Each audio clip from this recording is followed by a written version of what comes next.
Reminiscent of a house divided against itself, things are fast falling apart in the Ogoni Youths Federation, a once united frontline youth organization of the Ogoni ethnic nationality in Rivers State, and expectedly the center is finding it difficult to hold. The crux of the matter is the contractual transaction with a non-governmental organization by the president of the federation, Legbosi Yamabana. Some members of the executive say the contract is to be investigated by the Federation's National Executive Council with a view to establishing the nexus between the NGO and their president. The Publicity Secretary of the Federation reveals this at a media interaction in Port Harcourt, where former spokesperson of the body was appointed in acting capacity.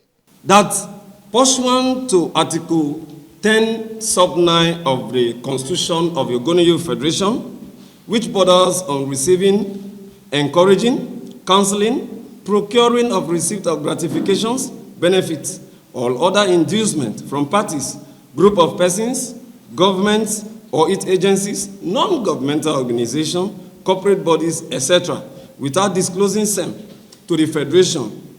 And against this backdrop, the NEC hereby resolve that Comrade Legbosi Yamabana step aside.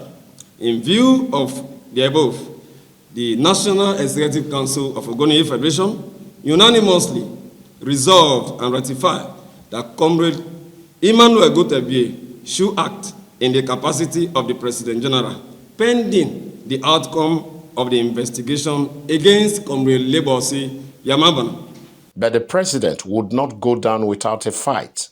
According to him, the few members of his cabinet who wielded the suspension stick lacked the powers to do so.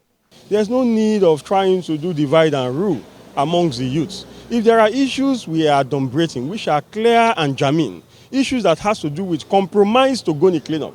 As we are aware, currently as we speak, the United Nations Environment Program that brought up the report has just pulled out of Ogoni cleanup projects. And the reason is not other than the fact that the process is being compromised. Already, the breakaway executive members of OYF say there is no going back on the suspension of their president. That Ogoni Youth Federation takes complete responsibility for the protests carried out at the above-mentioned date on the following reasons. 1. Underpayment of workers at the ongoing Center of Excellence at Ugiakara community in Kana local government by CCECC.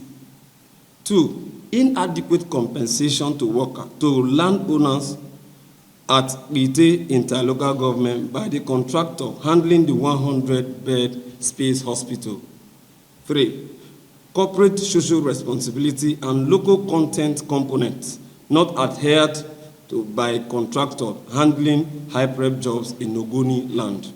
Meanwhile, Embattled Yamabana says the protest is not self-serving as being insinuated, but in the interest of all Ogonis. I'm not looking for any contract from High-Prep, and they cannot also prove that. They are just putting this up to, divide us. But Ogoni youths are wiser now, and that will not happen.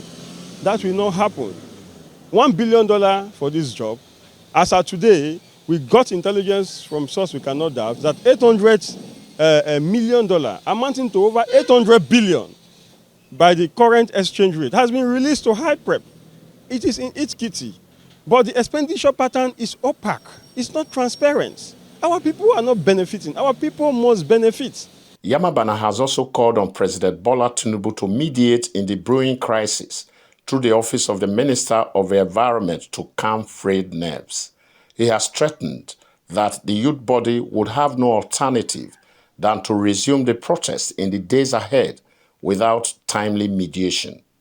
Members of the group had on November 21st this year protested against the manner contracts were being awarded in the ongoing UNEP-recommended cleanup of Ogoni land by the management of High-Prep.